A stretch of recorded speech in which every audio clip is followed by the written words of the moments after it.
भयभीत हो? क्या तुम ये देखने आए हो कि कहीं मैं तुम्हारे मामा भास्कर्ण का वध कर तुम्हें निर्बल ना कर दूं? भय भास्करन की मृत्यु का नहीं है राम, भय तो तुम्हारी मृत्यु का है। कहीं भास्करन तुम्हें मार देता तो मुझे बहुत दुख पहुंचता, क्योंकि तुम्हारी मृत्यु का निमित्त मैं अचंभित था कि तुम भास्करन से युद्ध करने स्वयं क्यों आए। पर अब मुझे समझ आया, तुम मुझ तक पहुंचना चाहते थे। अयोध्या से दूर मेरा सामना करना चाहते थे। यदि तुम मुझसे युद्ध करना चाहते हो सहस्त्रमुख, तो आओ, उठाओ अस्त्र और युद्ध करो।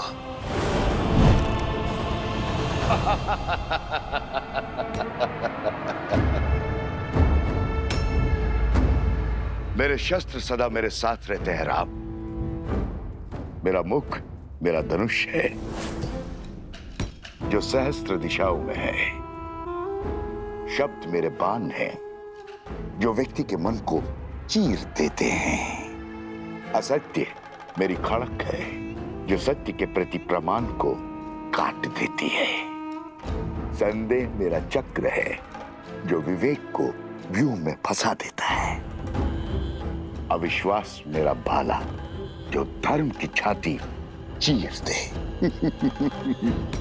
बोलो राम, है इतने शस्त्रों से सामना करने की क्षमता? है मुझे मार्ग से हटाने की शक्ति? है मेरा वध करने का सामर्थ्य? राम, तुम्हारे भाई रावण को भी था। जानता हूं राम, जानता हूं तुम महान योद्धा हो, पर मैं दशानन रावण की तरह मूर्ख नहीं हूं जो जानता था कि बाहुबल में तुमसे जीतना असंभव है। तुम्हारे साथ इंद्र है, फिर भी युद्ध भूमि में तुम्हारे सामने खड़ा हो गया। जो युद्ध बुद्धि से जीतना था, उसे बल से जीतने की हट कर बैठा। प्रचंड घने वृक्ष सरलता से कट जाते हैं राम, पर मैं सारे जगत में उगने वाली घास हूं जो दिखती तो निर्बल है पर होती अनंत है। मुझे एक जगह से उखाड़ोगे तो मैं सहस्त्रों जगहों पर उग आऊंगा। मेरा खून बहाओगे तो मैं रक्त बीज बन जाऊंगा। तुम्हारे बल से तो मैं परिचित हूं। अयोध्या वासियों का दूषित मन मेरे बल का परिचय है। रघुकुल के सत्य के प्रकाश में असत्य के अंधकार का अंत निश्चित है सहस्त्रमुख। इस राम राज्य की कल्पना सारा संसार कर रहा है। वो अयोध्या में कभी स्थापित नहीं होगा राम। प्रहार करने वाले के हाथ तो रोक दिए जा सकते हैं, किंतु बोलने वाले मुख को नहीं रोका जा सकता है। मैं सहस्त्र रावण अपने सहस्त्रों मुंह से अयोध्या में हाहाकार मचा दूंगा। तुम्हारे मंत्रियों और अधिकारियों में लोभ और लालच भर दूंगा। प्रजा के मन में अविश्वास और संघर्ष का बीज बो दूंगा। परिवार को ईर्ष्या और द्वेष दे दूंगा। राज्य में विद्रोह उत्पन्न करूंगा। धर्म की धरा पर अधर्म के पुष्प कभी नहीं खिल सकते सहस्त्रमुख। तुम्हारे विष की गगरी मेरे नगरी में कभी नहीं छलकेगी, क्योंकि मैं इसी क्षण इसी स्थान पर तुम्हें बांध दूंगा।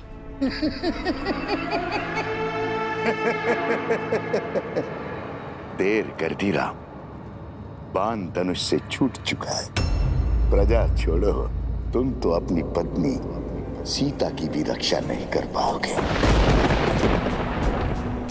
लोक अपवाद से, निंदा से, कुमंत्रणा से अपनी आने वाली पीढ़ी तक की रक्षा नहीं कर पाओगे। अपमान से जब असत्य परिवार में प्रवेश करता है तो प्रेम और सम्मान सबसे पहले खिड़की से भाग जाते। सच कहूं राम, मैं तुम्हें मारूंगा नहीं। मैं तो तुम्हें जीवित रखकर तुम्हारी मृत्यु का आनंद लूंगा। तुम्हारी मर्यादा के वध का साक्षी बनूंगा।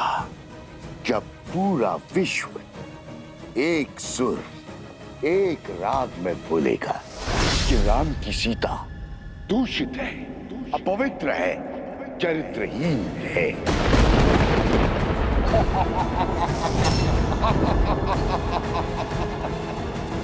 पापी, तूने मेरी माता के लिए अपशब्द कहे। हनुमान,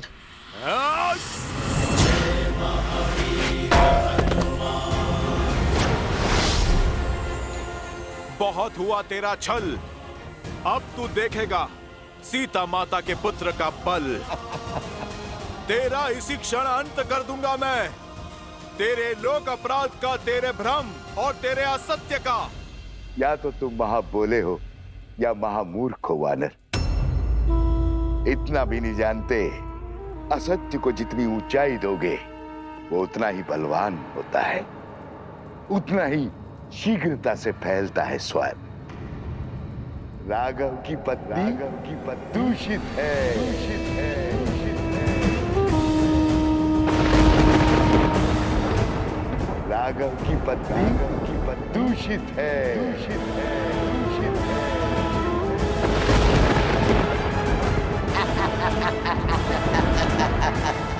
राघव की पत्नी दूषित है।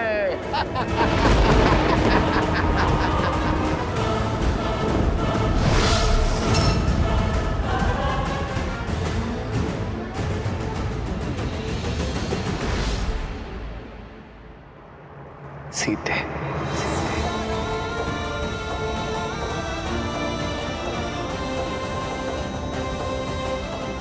अधर्म ने चाहे जितने भी सशक्त कवच पहने हो, मेरे श्री राम उसके अंत का कोई ना कोई हल अवश्य निकाल लेंगे।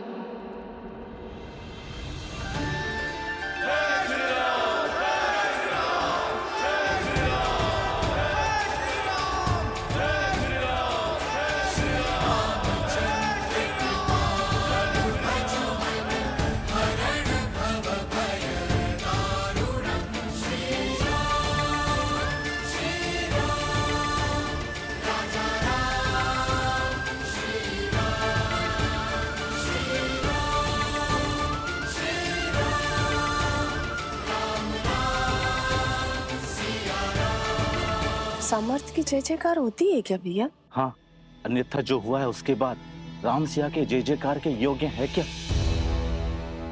जिस राम राज्य की कल्पना सारा संसार कर रहा है, वो अयोध्या में कभी स्थापित नहीं होगा। राम, तुम्हारे मंत्रियों और अधिकारियों में लोभ और लालच भर दूंगा। परिवार को ईर्ष्या और द्वेष दे दूंगा। राज्य में विद्रोह उत्पन्न करूंगा। हनुमान, ध्यान रहे, सहस्त्रमुख का उल्लेख अयोध्या में किसी के आगे नहीं होना चाहिए। पर प्रभु, प्रजा को सावधान करने की आवश्यकता है। जानता हूं हनुमान, किंतु युद्ध में विजय के पश्चात प्रजा और सेना केवल उत्सव की कामना करते हैं, अवसाद की नहीं।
वैसे तो राम ने कई युद्ध जीते हैं, लेकिन ये राजा राम की पहली विजय है।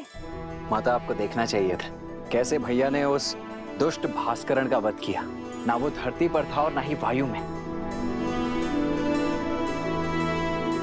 हनुमान जी के सहयोग के कारण। हनुमान जी ने इस युद्ध में भले ही सैनिक ना बनकर, परंतु भैया का सेवक बनकर अपना पूर्ण योगदान दिया है। उनके बिना ये विजय संभव नहीं थी, है ना भैया? इतना विनम्र मत बनो लक्ष्मण। मेरी वीरता की गाथा बताने में अपना शौर्य छुपा बैठे। संहार दमन को कितने साहस के साथ मारा है तुमने, और भास्करण का वध करने में अपने प्राण तक दांव पर लगा दिए। ये विजय केवल राजा राम की नहीं, समस्त अयोध्या की है। और अयोध्या इसी प्रकार हर युद्ध को जीतेगी, फिर चाहे वो युद्ध भीतर का हो या बाहर का। राम सिया राम सिया राम सिया राम, राम सिया राम सिया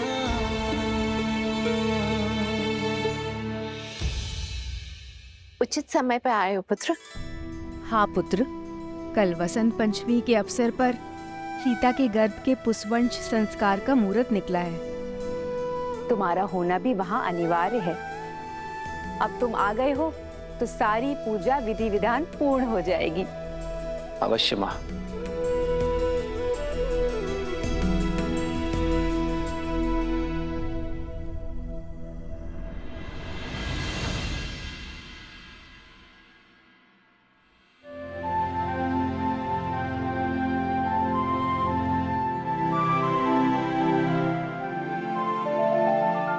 चौंकिए मत,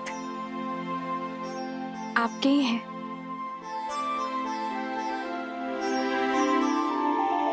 कौशल्या माता ने दिए। कह रही थी जिन खिलौनों से पिता खेले हैं, पुत्र भी उन्हीं से खेलेंगे। वैसे राजा बनने के पश्चात आप एक वचन भूल सा गए हैं आर्य।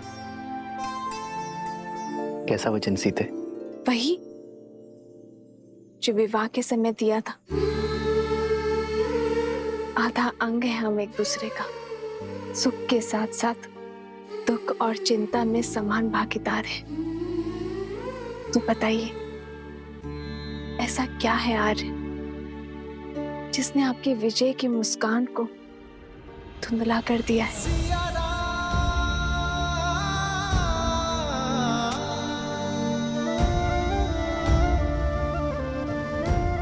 कैसे बताऊं सीते? समय और नियति बहुत बड़ी परीक्षा लेने वाले हैं। आने वाला कल बहुत बड़ी कसौटी है। तो अच्छा है ना आर्य, कसौटी तो स्वर्ण को ही परखती है। आप उस असुरी माया को लेकर चिंतित है ना आर्य? गुरु वशिष्ठ ने बताया मुझे कि किसी असुरी माया की छाया है हमारे राज्य पर, जो प्रजा की सोच और विचारों को दूषित कर रहा है। राम की सीता दूषित है, अपवित्र है, चरित्रहीन है। सोच की शक्ति समझती हूं मैं आर्य। एक बुरा विचार सभी अच्छे विचारों को दुर्बल कर सकता है। यही सत्य आपको व्याकुल कर रहा है ना? गुरुवर ने यह भी बताया कि इस सोच को शास्त्र से नहीं, संस्कार से हराया जा सकता है।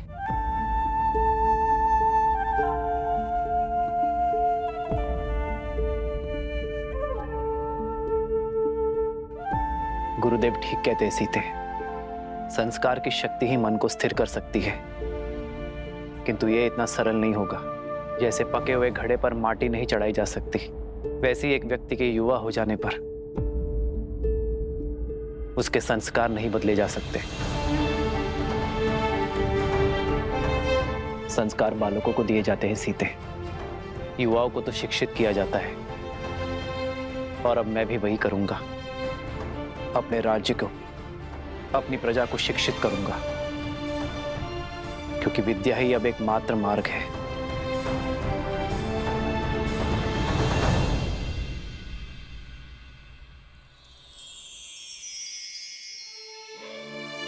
मुझे पूरा विश्वास है आप पर आ रहे।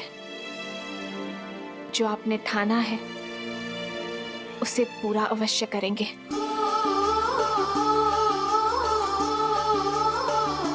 तुम्हारे साथ के बिना ये सब संभव नहीं है सीते। तुम्हारा मुझ पर अटूट विश्वास ही मेरी शक्ति है। जन्म जन्म का है ये संगम, राम रतन सीता वैभव धन। अर्धांगिनी हूं आपकी, सदा आपके पास। हम दोनों मिलकर सब संभाल लेंगे आर्य। हम दो नहीं सीते, हम तीन। हमारे प्रेम और संस्कार का संगम है ना हमारे साथ। राम सिया राम सिया राम सिया राम, राम सिया राम सिया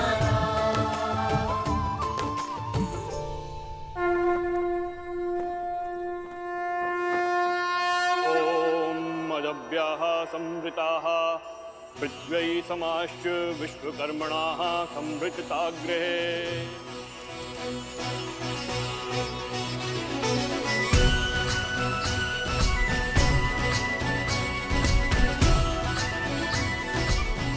पुत्री, ये किलोई भस्म है। इसे अपने दाहिने हाथों से अपने नाक के ऊपर लगाओ और श्वास के साथ भीतर लो। किलो की ये गंध तुम्हें और तुम्हारी संतान को स्वस्थ रखेगा। मंगल भवन मंगल हारी, द्रवहु सुदशरथ अजर बिहारी।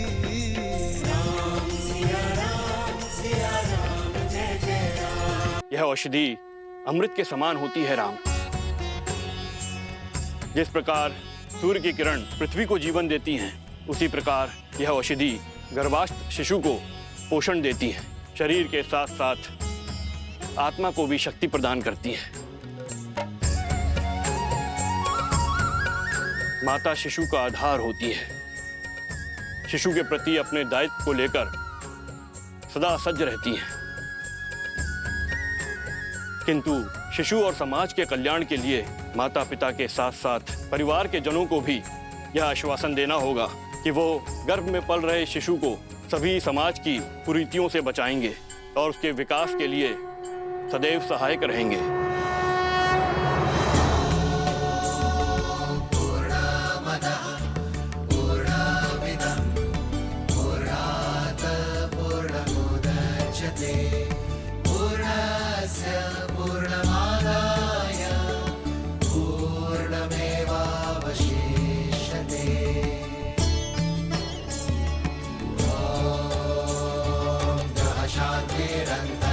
शांति पृथ्वी शांतिरापः शांतिरोषधयः शांतिरेव शांतिः साम शांतिरेधि।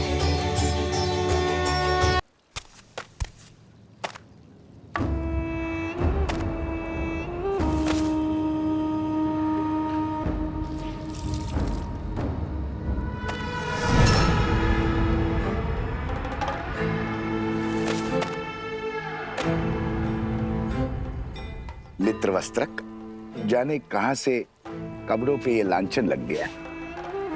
ये स्वच्छ हो जाएगा। ये तो शिव मंदिर की पिछली वाली दीवार में लगी गाय का धब्बा है। मंदिर के ऊपर जामुन का पेड़ है, उसी का रस, दियों का तेल, दीपक का काजल, सभी का मिश्रण है ये धब्बा। छूटना थोड़ा कठिन है, पर चिंता ना करो, ये धब्बा छूट जाएगा। अद्भुत, झट से पहचान लिया। गहरा अनुभव लगता है। काली को पहचान कर उसे साफ करना, ये तो वस्त्रक का कर्म है। सारी नगरी के मलिन वस्त्र यहीं आते हैं। बड़े से बड़े धनवानों के वस्त्रों के दागों को देखकर पहचान जाता हूँ कि कौन कहां से लांछन लेकर आया है। इतना गहरा अनुभव उचित है, उचित है। फिर तो ये भी जान जाते होंगे कि लांछन व्यक्ति पे लगा है या वस्त्र पे। अब हमारी सीमा तो वस्त्रों तक ही सीमित है। हम वस्त्रों के लांछन को ही पहचानते हैं। और बस और उन्हीं को ही धोते। उचित कहा मित्र। वस्त्र पे लगा लांछन तो धुल सकता है, किंतु व्यक्ति पे लगा लांछन कभी नहीं धुलता, और विशेषतर व्यक्ति यदि नारी। मैं चलती हूँ। अच्छा ठीक है, ध्यान से जाना। और हाँ, और नदी जो है ध्यान से पार करना, कुछ बाढ़ के संकेत हैं। अच्छा जी। आप इसे संध्या को ले लेना। वाह मित्र, सीधे जाने को कह दिया, अंधकार होने से पहले लौटने का निर्देश भी नहीं दिया। इसमें कहने वाली क्या बात है, सदा ही जाती है। धन्य हो रे राजा राम और उसकी प्रजा। समाज के लांछन जानते हो और समझते भी हो, फिर क्यों देखकर अनदेखा करते हो? भूल गए, नारी पे लगा लांछन कभी नहीं धुलता। तुम्हारा मन पवित्र है, पर समाज का क्या? जंगल में मोहर नाचेगा तो कहां देखने जाओगे? अब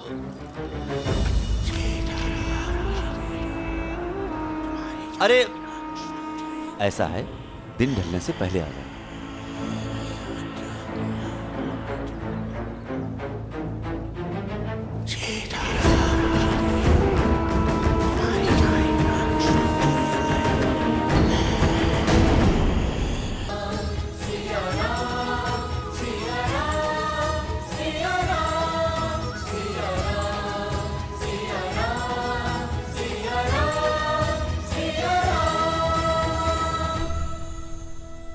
पूर्ण आहुति के लिए पायस प्रस्तुत हो।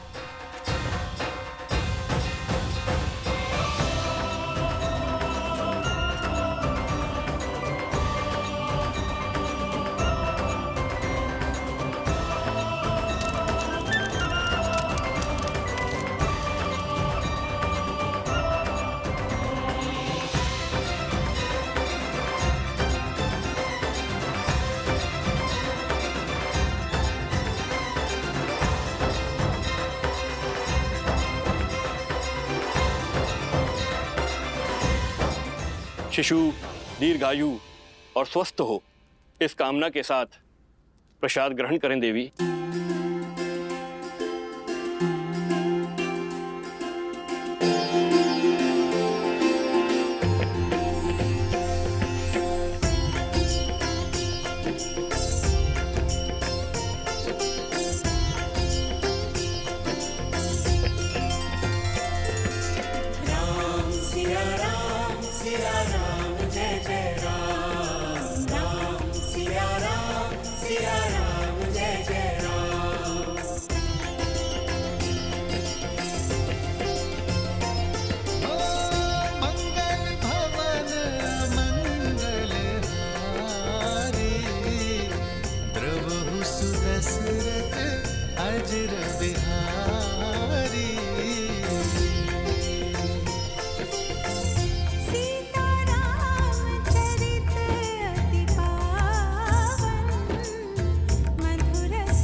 ईश्वर गर्भ में पल रहे इस जीवन को आशीष दें और परिवार पर अपनी कृपा सदा बनाए रखें।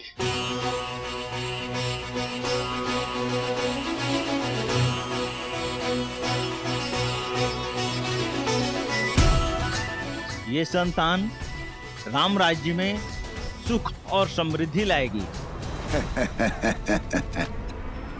समृद्धि नहीं, समापन होगा।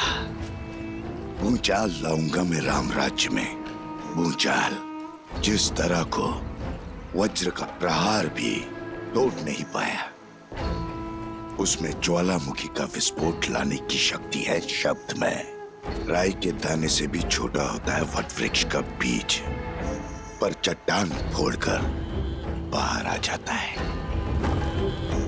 सबके वस्त्रों को धोने वाले इस वस्त्र के मन में मैंने जो कलुषित धब्बा छोड़ा है, वो धीरे धीरे फैलकर पूरे राम राज्य पर ग्रहण लगा देगा।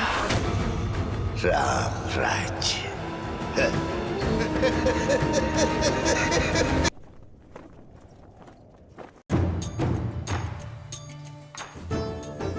शीघ्र ले जाओ।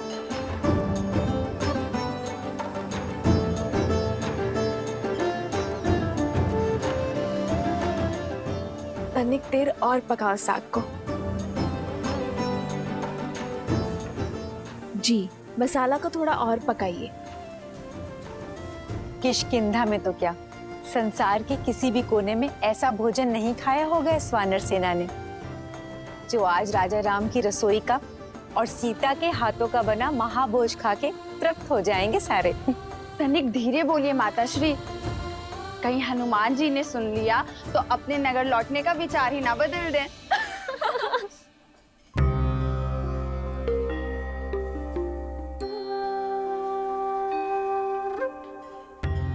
देखो तो, हनुमान जी स्वयं आए हैं कि उनकी सीता मैया उनके लिए क्या क्या बना रही हैं।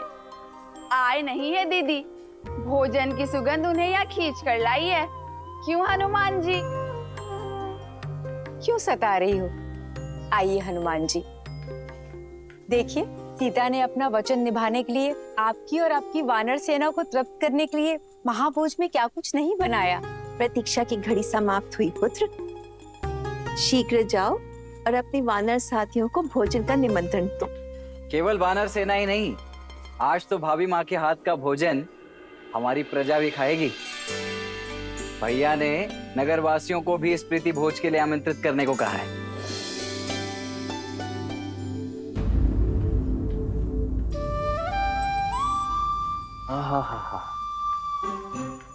इतनी अद्भुत सुगंध, मेरी तो भूख इस सुगंध से ही तीव्र हो बैठी है। भाभी माँ, आज तो अत्यंत आनंद आएगा। आप सभी शीघ्रता कीजिए, भूख तीव्रता से बढ़ रही है। हनुमान,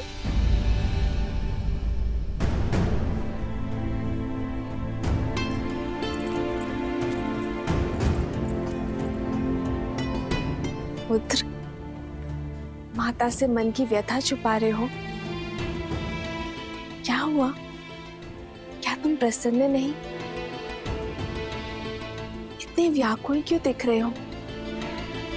राम की सीता दूषित है, अपवित्र है, चरित्रहीन है। राघव की पत्नी दूषित है, दूषित है, दूषित है, दूषित है। माता, वो मैं वानर हूं ना, नरों से थोड़े भिन्न भिन्न भाव आते हैं मुख पर। ये व्याकुलता आपके हाथों से बने भोग को शीघ्र खाने की है। माता, मैं बहुत कठिनाई से अपने तन और मन को रोक पा रहा हूँ। माता, मैं सबको सूचित करता हूँ, सभी वानर बहुत उतावले हैं। आज ये अयोध्या भी जानेगी कि मेरी माता अपने वचन से कभी नहीं मुकरती।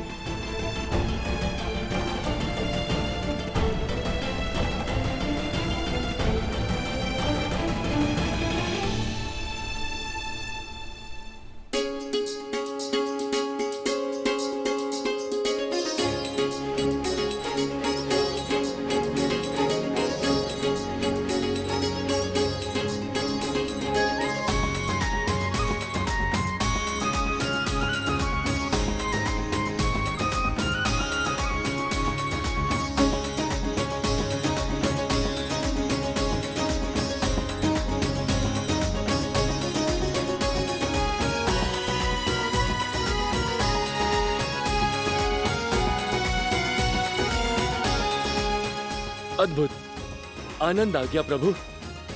जय सिया माता की। लगता है माता सीता ने नहीं, स्वयं मां अन्नपूर्णा ने भोग बनाया है।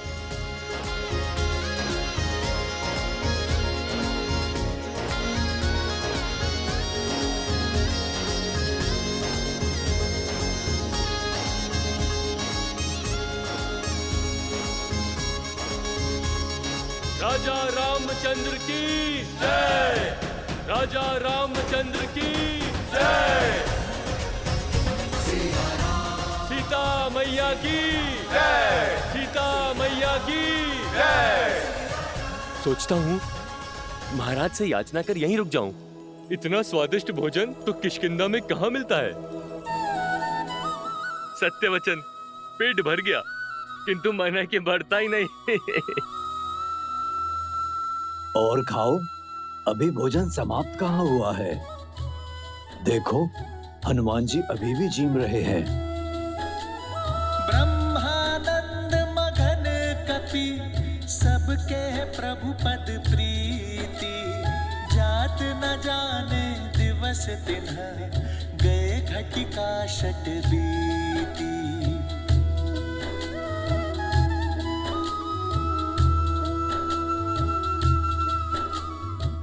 तनिक कड़ी बाजरा थोड़ा और मिलेगा? जी लाती हूँ।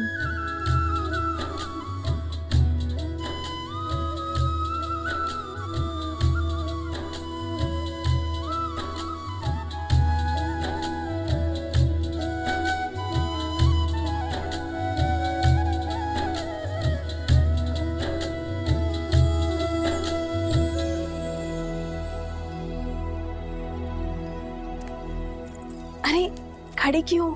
जाओ कड़ी बाजरा लेकर जाओ। महारानी, सारा भोजन समाप्त हो गया है। हम अभी बनाने जा रहे हैं, किंतु तनिक समय लगेगा। हम शीघ्र ही बनाते हैं।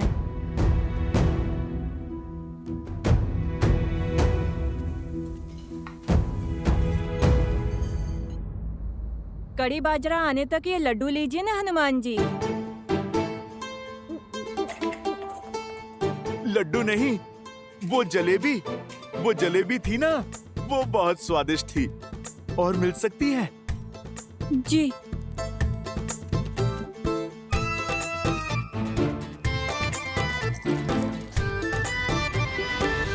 आर्य, रसोई में सारा भोजन समाप्त हो गया है।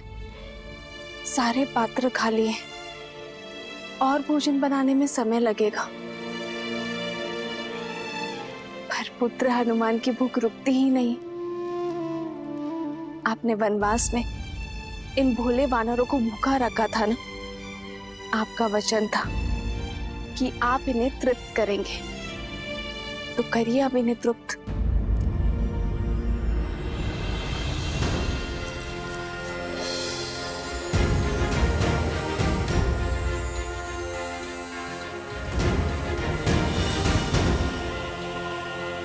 एक जलेबी?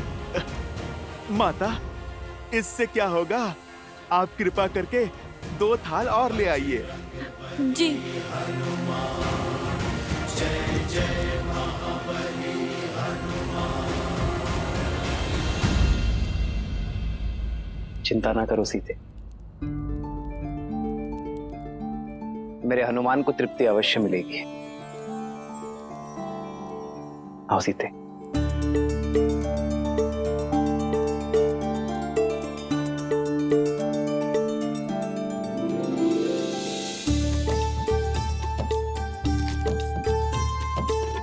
ये लो सीते, इसे हनुमान को खिलाओगी, वो तृप्त हो जाएगा।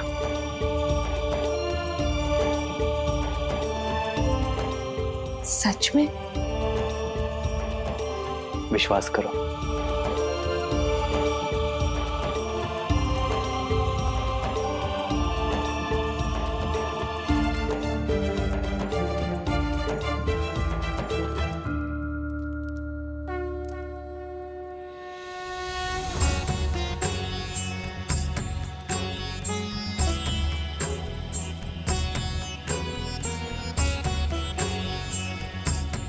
भक्त के लिए भगवान का भोग पूरा हुआ।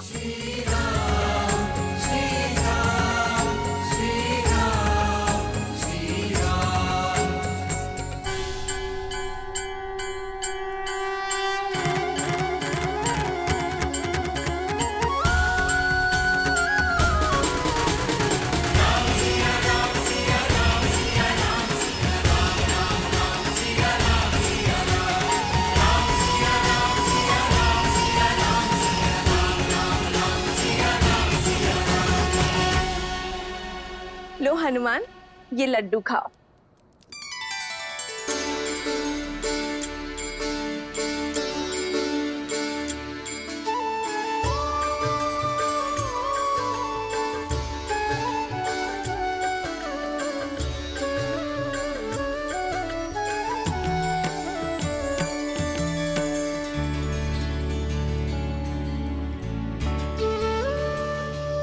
भज मन राम नाम सुखदाई, भज मन राम नाम सुखदाई, भज मन राम नाम सुखदाई, भज मन राम नाम सुखदाई, भज मन राम नाम सुखदाई।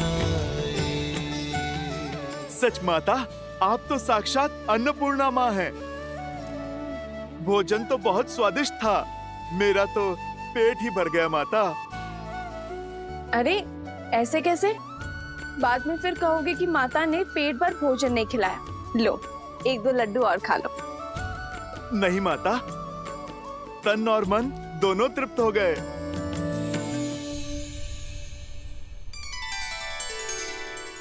प्रभु, आपने तो तुलसी पत्र को शस्त्र बना दिया। नहीं हनुमान, राम नाम मणि दीप धरु, जी दे हरि द्वारे, तुलसी भीतर बारे हूँ, जो चाहसी उजियारे। ये क्या पिताश्री? जो भूख इतने व्यंजनों से तृप्त नहीं हुई, वो राम नाम लेकर तुलसी पत्र से कैसे तृप्त हुई? ऐसा इसलिए गणेश, क्योंकि हनुमान की भूख शारीरिक तो थी ही नहीं, उनका तो अंतर्मन अतृप्त था। और वैसे भी तुलसी को तो श्री नारायण का प्रसाद ही कहते हैं। और जब देवी सीता ने राम नाम लिखा तुलसी पत्र हनुमान को परोसा, तो हनुमान की भूख तृप्त हो गई। जानते हो क्यों? क्योंकि जब भगवान का प्रसाद भक्त को मिलता है, तो भक्त का तन और मन दोनों तृप्त हो जाते हैं। और तब राम नाम में रमे हनुमान के भीतर राम नाम सदा के लिए रम गया। जब भक्त अपने भगवान का नाम जपता है, तो वो नाम उसके अंतर मन में रच बस जाता है। ये होती है नाम जप की शक्ति। और वैसे भी भक्त चाहता क्या है? अपने प्रभु का आशीर्वाद, उनका स्नेह। और जब वो उन्हें प्राप्त हो जाता है, तो भर गया उनका पेट। अद्भुत! एक तुलसी पत्र और उस पर लिखा नाम कितना सामर्थ्य रखता है। गणेश, शक्ति तुलसी पत्र में नहीं, विश्वास और श्रद्धा में है। ये भोग का आकार नहीं देखता, केवल उसके पीछे छुपा प्रेम और भाव को देखता है। हनुमान जी को इतने व्यंजन खाते देख हमें भी भूख लगने लगी है। कुछ तो खाकर आता हूँ। माता ने तो मोदक भी बनाया है।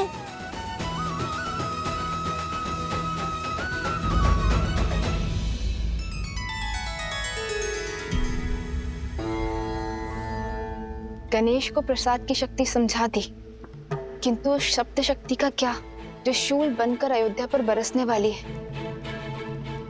शब्द वो शस्त्र है देवी, जो या तो तार दे या मार दे।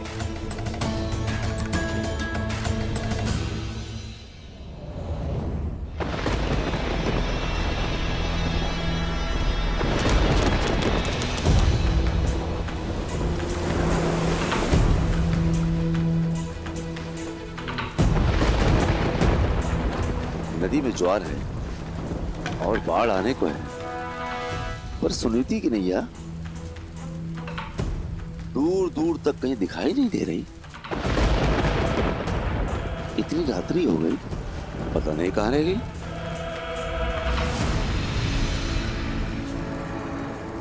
मिला, मेरी कुटिलता के बीज को सींचने के लिए जल मिला।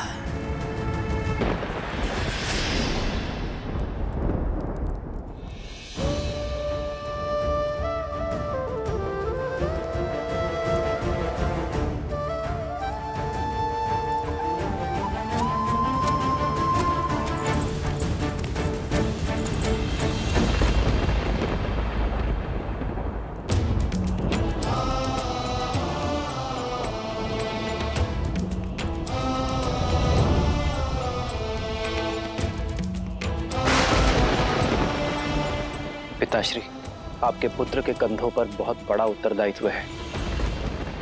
हमारे पूर्वजों ने जिस महान राज्य की स्थापना की है, मैं उस पर कोई आँच नहीं आने दूंगा, चाहे उसके लिए मुझे कोई भी निर्णय क्यों ना लेना पड़े, कितना भी बड़ा बलिदान क्यों ना देना पड़े, मैं पीछे नहीं हटूंगा पिताश्री।